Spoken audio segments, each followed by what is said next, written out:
नमस्कार। अजय चतुर्वेदी। बिहार इस समय राजनीति का असली अखाड़ा बना हुआ है। उस अखाड़े में एक दुखद सूचना भी है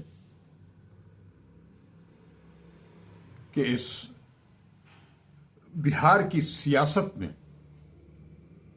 अपना महत्वपूर्ण स्थान बनाने वाले विपक्ष को, खास तौर पर भारतीय जनता पार्टी को, बिहार की सरजमी पर अंकुरित न होने देने का बीड़ा उठा करके पिछले 30 साल से बिहार की राजनीति में सक्रिय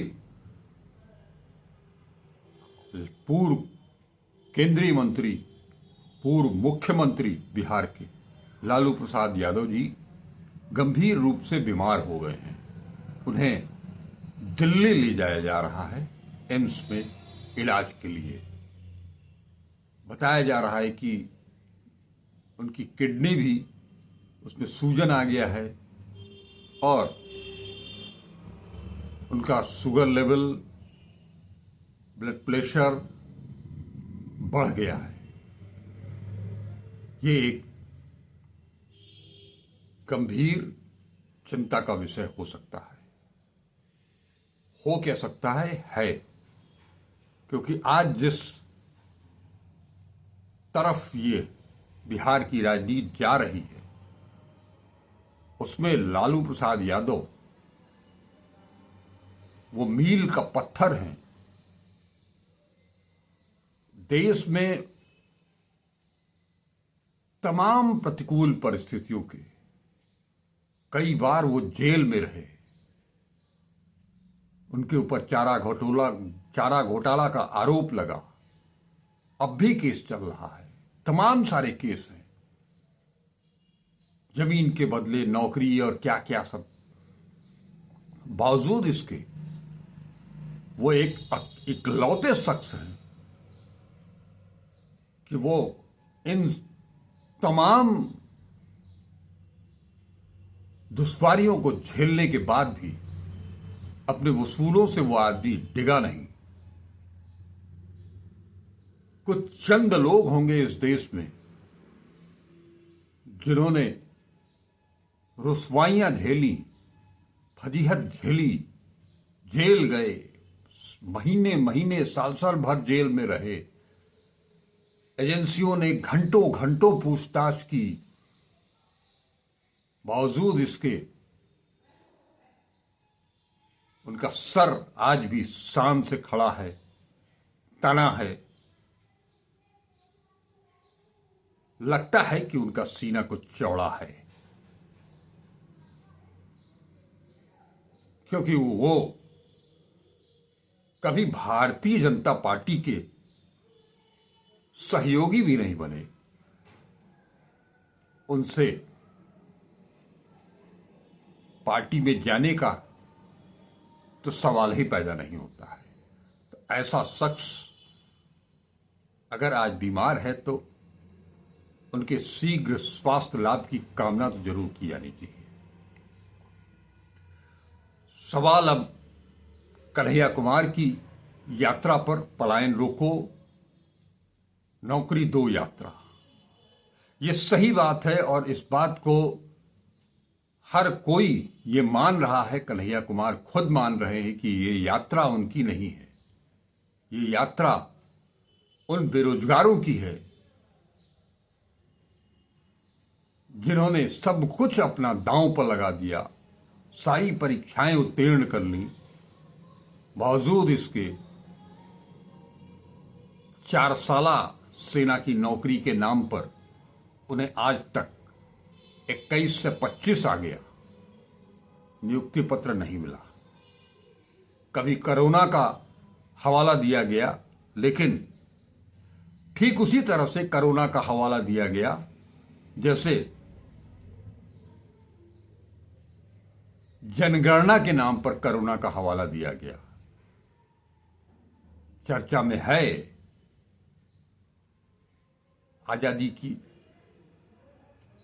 आजादी से पहले की भी बात उठाई जा रही है कि जनगणना द्वितीय विश्व युद्ध के दौरान भी हुई थी, मगर महामारी कोरोना को बीते हुए भी 5 साल बीत गए। आफ्टर इफेक्ट क्या है, जबकि वैक्सीनेशन के बाद की, वो एक अलग बात है, वो भी इसी सरकार की देन है। लेकिन मैं कह रहा हूं कि ये यात्रा विषयांतर नहीं होना चाहिए। यात्रा उन युवाओं की है, उन बेरोजगारों की है जो काम मांग रहे हैं, 5 किलो अनाज नहीं। ये कितनी स्वस्थ राजनीति है और उन युवाओं की कितनी बेहतरीन डिमांड है कि जब हमने सब कुछ उत्तीर्ण कर लिया तो आपको नौकरी अपॉइंटमेंट लेटर देने में ऐतराज क्यों?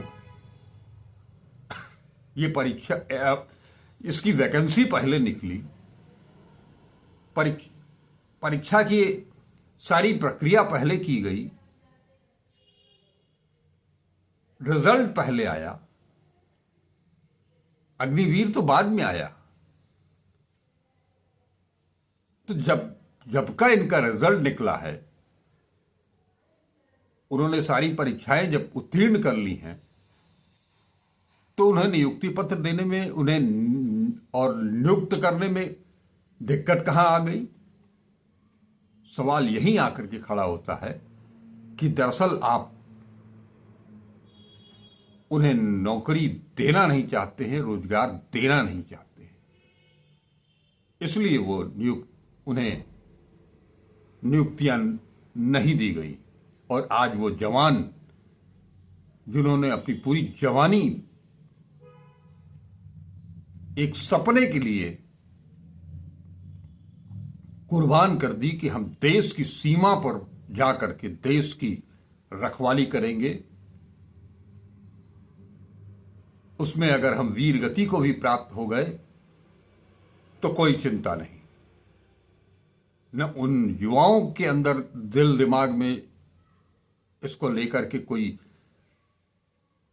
टेंशन है और न ही उनके परिवार में। उन्हें फक्र है, ऐसे परिवारों को अपने बच्चों पर फक्र है, गर्व है कि वो देश के लिए अपनी जान भी न्यौछावर करने के लिए तैयार है। वो माताएं अपने आप को खुशनसीब समझती हैं कि हमने ऐसे बच्चों को जन्म दिया, लेकिन सरकार उसको नहीं समझती है। लड़ाई यहां इस बात की है, कन्हैया कुमार उन जवानों के पीछे चल रहे हैं, एनएसयूआई और यूथ कांग्रेस उनके पीछे चल रही है। ये कौन कह रहा है कि ये यात्रा, कन्हैया ने कभी भी क्लेम नहीं किया कि ये यात्रा उनकी है। हर तरफ से बदनाम करने की कोशिश, वो साजिश जिसके लिए यह भी कहा गया कि यात्रा तो बीच में टूट गई, कन्हैया कुमार तो छोड़ करके भाग गए दिल्ली। कन्हैया कुमार यात्रा को बीच में छोड़ करके कहीं नहीं गए थे। किसी भी आंदोलन को लेकर के किसी भी समय कोई भी आपात स्थिति कहीं भी आ सकती है और आती रही है, आगे भी आती रहेगी। ये रणनीतिगत सवाल था जिसके तहत वो गए और उसका परिणाम भी उन्हें मिला। आप सबको ये बताने में कोई संकोच नहीं कि कल जो मैंने कहा था कि 7 तारीख को राहुल गांधी पटना आ रहे हैं संविधान सुरक्षा सम्मेलन के लिए, और उसी दिन बेगूसराय में शक्ति परीक्षण कराया जा रहा है। कन्हैया कुमार इसकी तैयारी में लगे हैं। मैंने आप लोगों को संकेत किए थे कि इस बेगूसराय की जो यात्रा होगी उसमें राहुल गांधी भी शामिल हो सकते हैं। और अब जबकि इसके लिए जिला प्रशासन से, बेगूसराय जिला प्रशासन से अनुमति ली जा रही है, तो ये तस्वीर सामने आ गई कि राहुल गांधी बेगूसराय में कर इस यात्रा में, पलायन रोको नौकरी दो यात्रा में शामिल होंगे। वो सांकेतिक रूप से ही शामिल होंगे, कुछ दूर ही पैदल चलेंगे और उसके बाद वो पटना जाएंगे, लेकिन यात्रा में शामिल होंगे। ये बड़ी चीज है। ये उन युवाओं के लिए बड़ी चीज है, उनका हौसला अफजाई होगा। इसीलिए वो राहुल गांधी वहां आ रहे हैं। पटना पहुंचेंगे, पहले वो सदाकत आश्रम जाएंगे, इसके लिए हेलीपैड बनाया जा रहा है, उसकी भी अनुमति मांगी गई है। हेलीकॉप्टर से वो पहुंचेंगे, रैली में, यात्रा में शामिल होंगे। सभा भी हो सकती है, युवाओं को वो संबोधित कर सकते हैं, बेगूसराय की जनता को वो संबोधित करेंगे और उसके बाद वो फिर पटना के लिए उड़ान भर देंगे। तो कांग्रेस की जो रणनीति थी, उसके रणनीति के तहत 2 दिन तक गहन मंत्रणा हुई शीर्ष लेवल पर। बात यहीं तक नहीं,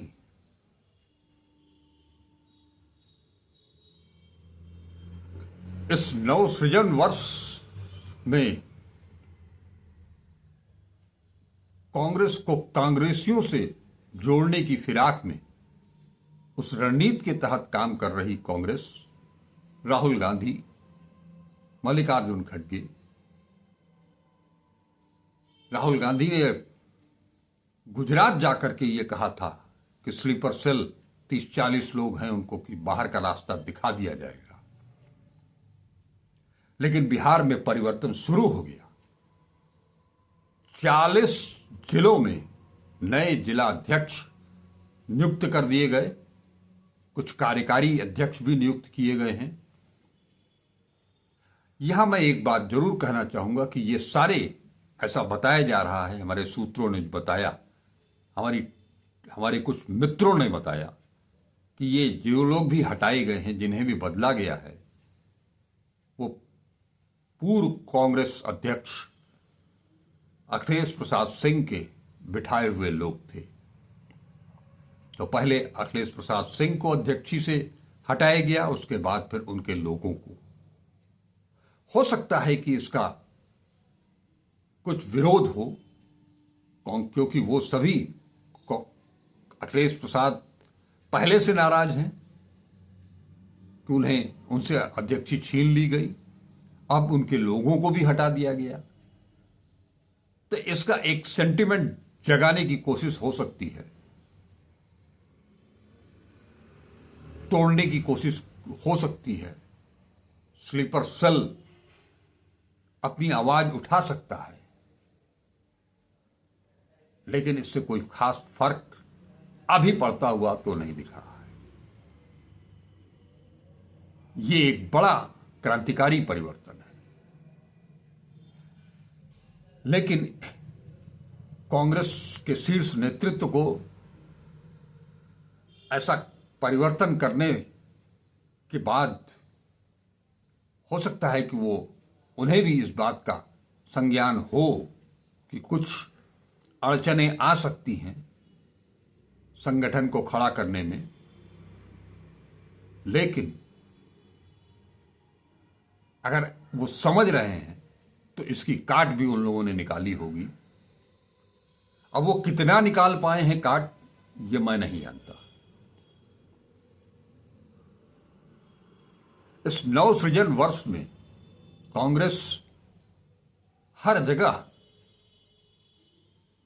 जिला अध्यक्षों को ज्यादा पावर देना चाहती है। ठीक बात है, जिला अध्यक्ष तय करेंगे कि कौन विधायक का प्रत्याशी होगा, कौन सांसद का प्रत्याशी होगा। ये भी ठीक बात है, होना भी चाहिए। इसके लिए बैठक भी चल रही है, लेकिन जब तक पूरी संगठन में स्लीपर सेल बाहर नहीं होता है, तब तक आप केंद्र से चाहे जितना शक्तिशाली बना दीजिए जिलाध्यक्ष को, वो कर क्या लेगा। वो जिसका आदमी है, जिस मठाधीश का आदमी है, मठाधीश के संकेतों को वो नजरअंदाज कर सकता है क्या। परिवर्तन का वर्ष पूरे देश भर में है, नवसृजन का वर्ष पूरे देश में मनाया जा रहा है। उत्तर प्रदेश में भी संगठन भंग किया गया और उसके बाद उन पुराने नेताओं को जो कि घरों में बैठ गए थे उम्मीद छोड़ करके कांग्रेस से, उनकी भी राय ली गई, उनका भी पैनल बनाया गया।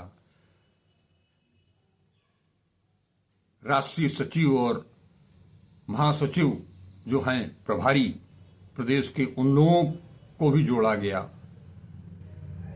उन्होंने, उनका भी पैनल बना, उन्होंने अपनी अपनी रिपोर्ट दी। हुआ क्या, ज्यादातर जिलों में उन्हीं अध्यक्षों को, जिला अध्यक्षों, महानगर अध्यक्षों को रिपीट किया गया, जिनको लेकर के वर्षों से आम कांग्रेसी, पुराने कांग्रेसी, खुत्थड़ कांग्रेसी, समर्पित कांग्रेसी, निष्ठावान कांग्रेसी पार्टी से खुद को उन्होंने अपने आप को अलग कर लिया था। वो अपने घरों में जाकर के बैठ गए थे। आज फिर उन्हें बुला करके, उनकी राय ले करके उन्हें अपमानित किया गया। क्या इस तरह से नवसृजन होगा?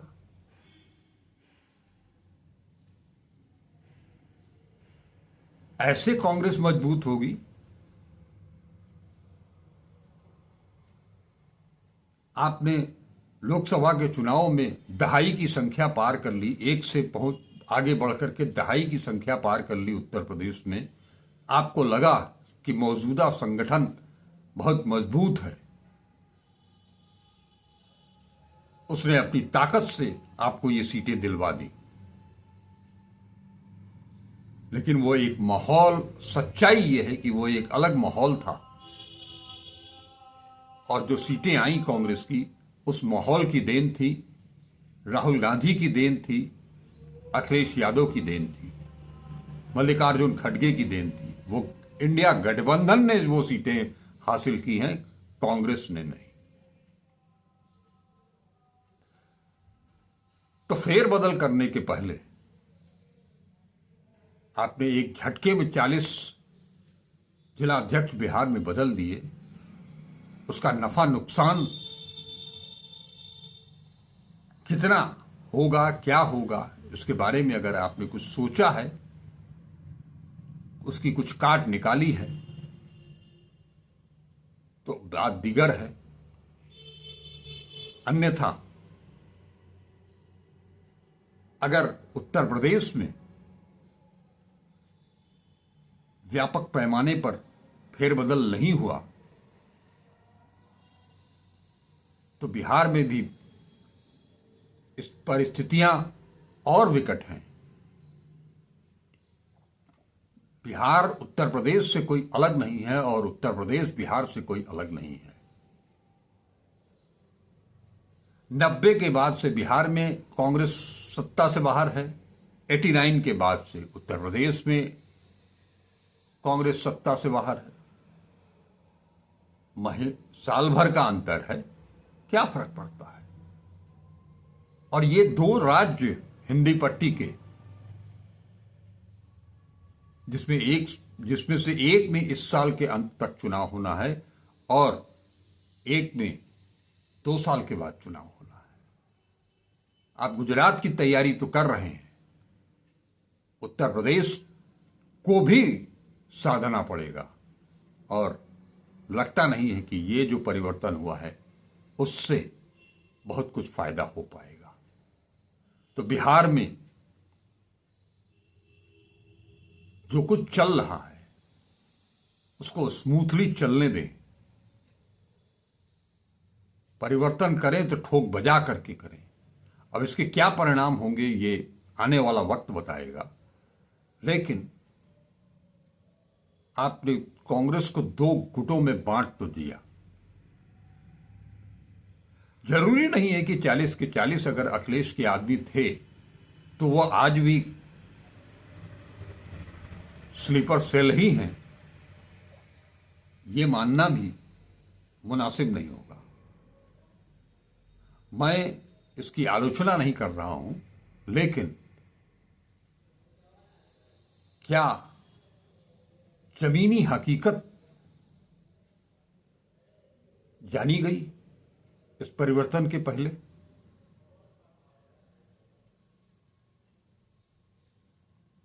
खैर, ये कांग्रेस का सरदर्द है, हमारा नहीं। लेकिन जो कुछ भी चल रहा है, अगर वास्तव में देश की खातिर, देश को बचाने के लिए, संविधान को बचाने के लिए, लोकतंत्र को बचाने के लिए, आम आदमी की बेहतरी के लिए कांग्रेस को अगर वापसी करनी है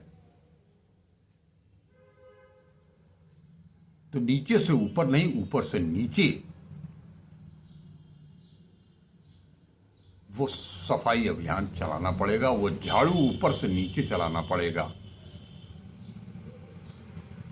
केसी वेणुगोपाल हो, संदीप सिंह हो, इन जैसे लोगों को जब तक आप दरकिनार नहीं करेंगे, हाशिए पर नहीं डालेंगे, तब तक संगठन खड़ा नहीं हो पाएगा, आपको वापसी नहीं दिला पाएगा। इस बात पर मल्लिकार्जुन खड़गे, राहुल गांधी, इन सबको सोचना पड़ेगा गंभीरता के साथ। अगर उत्तर प्रदेश की बात करें, उत्तर प्रदेश में कांग्रेस की बेहतरी माइनस संदीप सिंह ही हो सकती है, इसके अलावा और कुछ नहीं, रास्ता ही नहीं है। मगर वहां प्रियंका गांधी को उसने पकड़ रखा है, अपने भ्रमजाल में फंसाए हुए। उधर केसी वेणुगोपाल को लेकर के राहुल गांधी दुविधा में। ऐसे परिवर्तन नहीं होगा, कुछ ठोस चाहिए और शुरुआत अपने अगल बगल से करनी होगी। अभी फिलहाल बिहार का जो मौजूदा वहां की हालात हैं, उनके लिए आपको और पैनापन के साथ, तीखेपन के साथ काम करना होगा। और हम लोग उम्मीद करते हैं, पार्टी ये उम्मीद करती है, हम क्या उम्मीद करेंगे कि 7 तारीख को कन्हैया कुमार के साथ राहुल गांधी जब पलायन रोको नौकरी दो यात्रा में शामिल होते हैं, उसका क्या असर होगा, किस तरह का माहौल बनेगा, क्योंकि बेगूसराय से पटना तक अभी सफर बाकी है और पटना में संविधान सुरक्षा सम्मेलन भी है। राहुल गांधी अपने तई पार्टी को खड़ा करने के लिए जी जान लगाए हुए हैं, लेकिन उन्हें भी अपनों का मोह थोड़ा त्यागना पड़ेगा। नमस्कार, अजय चतुर्वेदी।